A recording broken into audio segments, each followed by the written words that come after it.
Hello, it's Dr. Coates again. This time I'm recording it early in the morning so that I don't fall into the trap of not recording it until this evening in my house. This is the first of two lectures on the language poetry. Um, you can't hear it because unless you're reading the transcript at the same time, but when I say language, I'm referring to it as all in caps with equal signs between each of the letters. So let's deal with the name for the school of poetry right off the bat, because language, L equals sign, A equals sign, N equals sign, G equals sign, U equals sign, A equals sign, G equals sign, E, is off-putting and somewhat tedious, especially if you're reading it out loud, I realize now.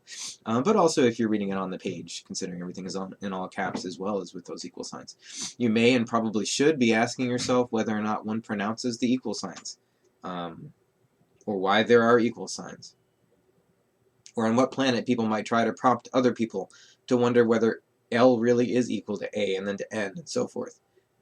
I would submit that even if you take out the math and just leave language poetry in all caps, it's still an odd term, since all poems, all literary texts even, are made out of language. It's not as though non-language poems are less made of language. They are, right? All poems are.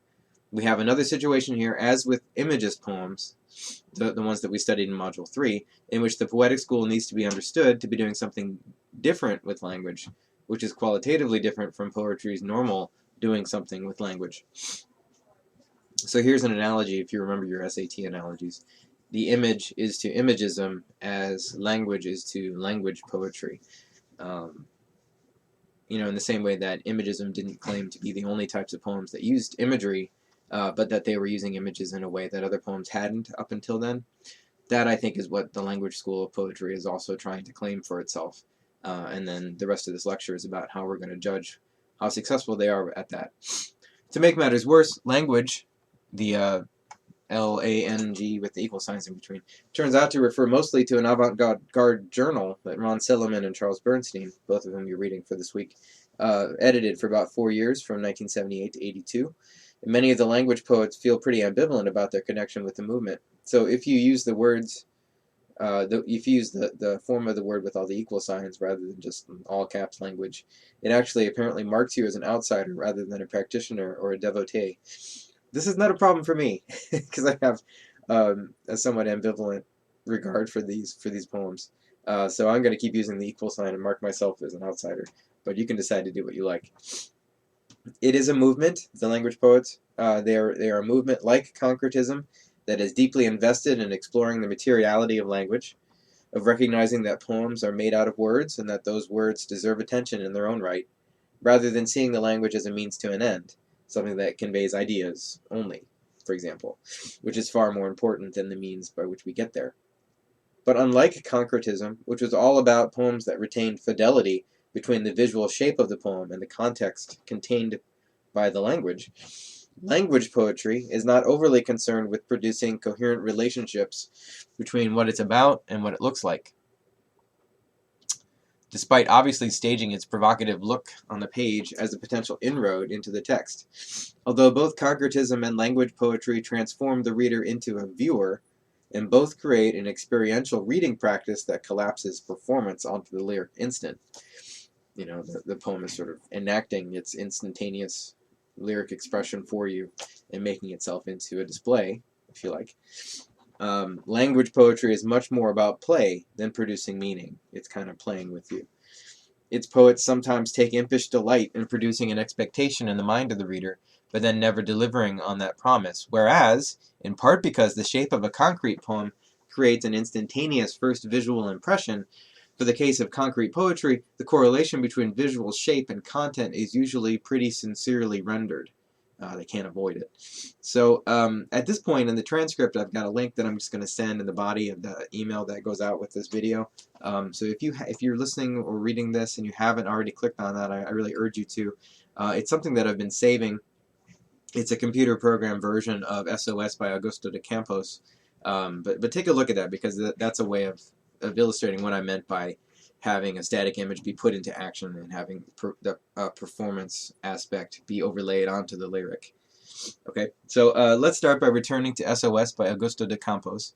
I mentioned on Twitter that it's possible to think about SOS in the middle of the concentric circles of the letters is not so much a voice crying out for help, but the letters, or the word SOS if you like, themselves trapped in the middle of the maze, waiting to be found and studied for what they have to say. SOS, the Morse code emergency signal, actually has a pretty interesting history.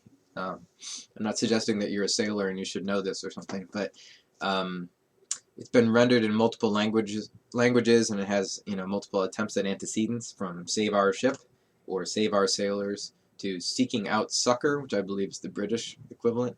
But in truth, it doesn't really stand for anything.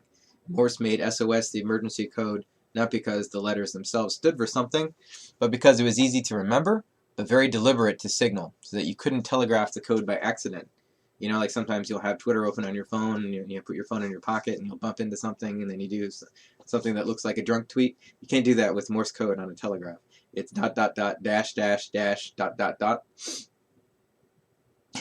So you can't accidentally call the fleet to your assistance. In much the same way that for the old touchtone phones, at least, 911 is easy to remember, but hard to punch in accidentally because the 9 and the 1 are on opposite sides of the keypad. So if it were something like 211, that'd be a lot easier to accidentally signal and then get the fire department to come to your house by accident. SOS is, at the end of the exercise, a completely arbitrary sequence of letters, in that there's nothing particularly alarming about their sounds or even their combination of sounds. So as you spiral inward in the poem toward the evacuated non-word emergency signal at the center, you really are devolving from the persona of a stranded, perhaps shipwrecked voice to a collection of white letters on a black background. The speaker is losing himself. The translation for those inner circles are, we wander without voice, silence, SOS. And as he does, we lose touch not only with our idea of his persona, the character that must be behind all these words, but also of the semantic register of language, that it means something. These are they're just letters, right? I mean, they may seem like I'm sending out a distress signal, but in a sense too, they don't mean anything when you get to the very center of the poem. On the other hand, if you look again at the outer circle, which has I, the personal pronoun, in multiple languages,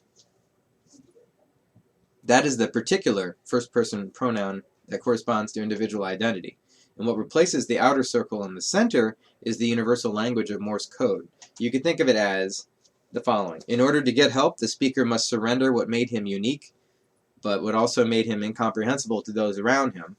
And he re-enters a system of exchange and reciprocity by calling out for help. Telegraph only works if someone is tapping and then someone else is listening at the other end of the wire.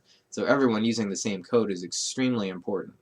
If you came up with your own code, you could tap all you want, but no one would know what you were trying to get at. You can also think of this as a process.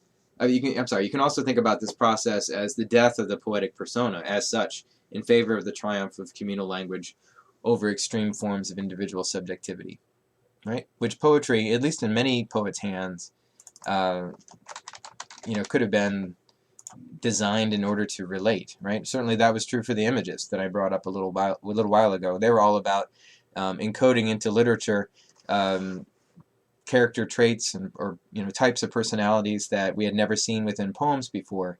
And the concretists, who were extremely influenced by the imagists and their reliance on the look of the poem on the page, reject that, basically, saying language itself is in some ways more important than the idiosyncrasies of individual expression.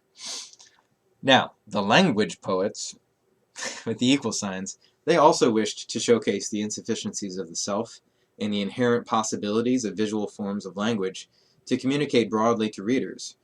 So, like the concretists, they were skeptical of the natural conventions of reading poetry, that the poem is a vehicle for intimacy between a reader and a speaking lyric voice, which has been suspended within an instant's time, and is speaking in a raw and therefore unmediated fashion. It's straight from the horse's mouth, if your persona is a horse.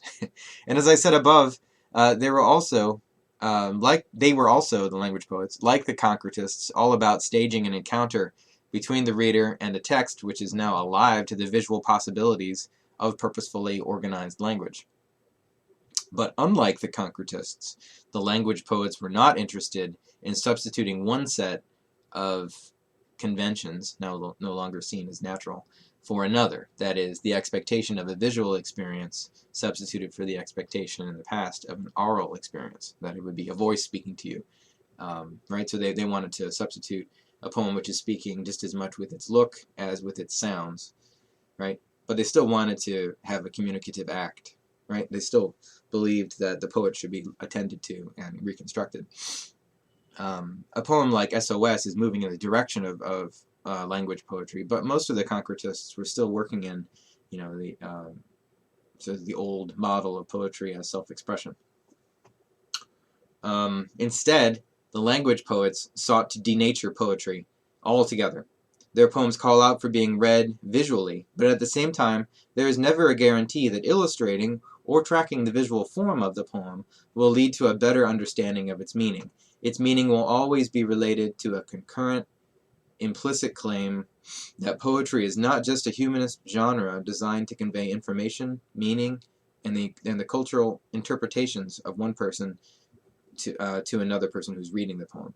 Poetry to the language poets is also a way of exploring what language is, and how we're all just as much the servants of a common tongue, whose contours shape and control our thoughts, as we are skillful manipulators of our own unique meanings.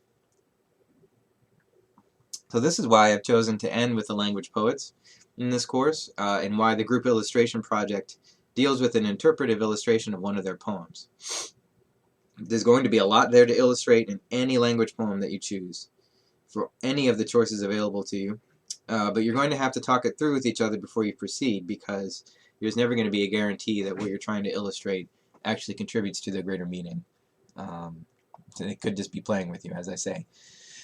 So these are poems that need to be puzzled out. I might also suggest that you try conversing with each other over the phone in real time rather than sending endless emails to one another.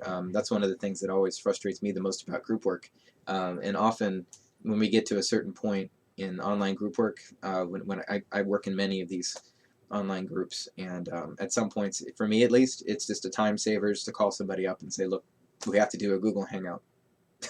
That's it, and we can continue after that.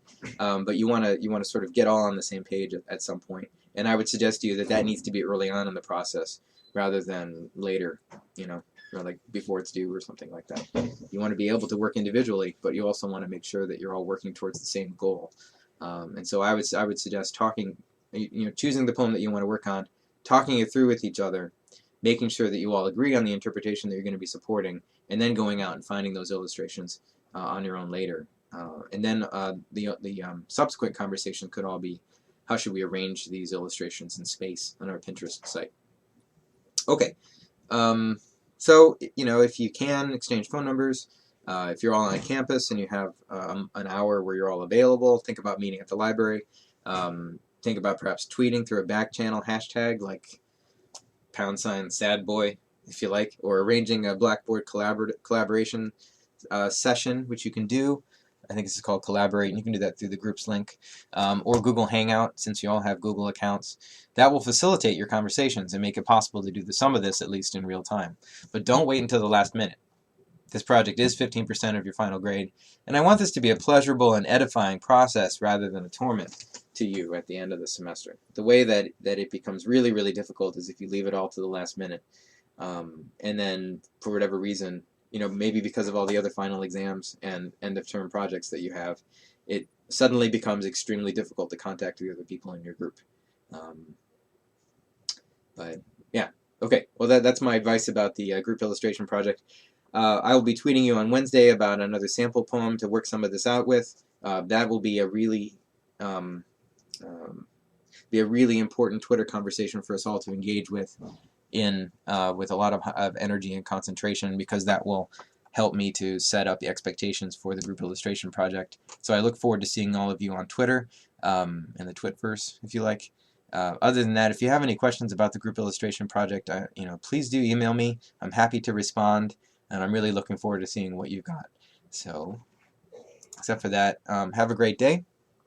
It looks like the weather's going to be warm again, and I will talk to you soon.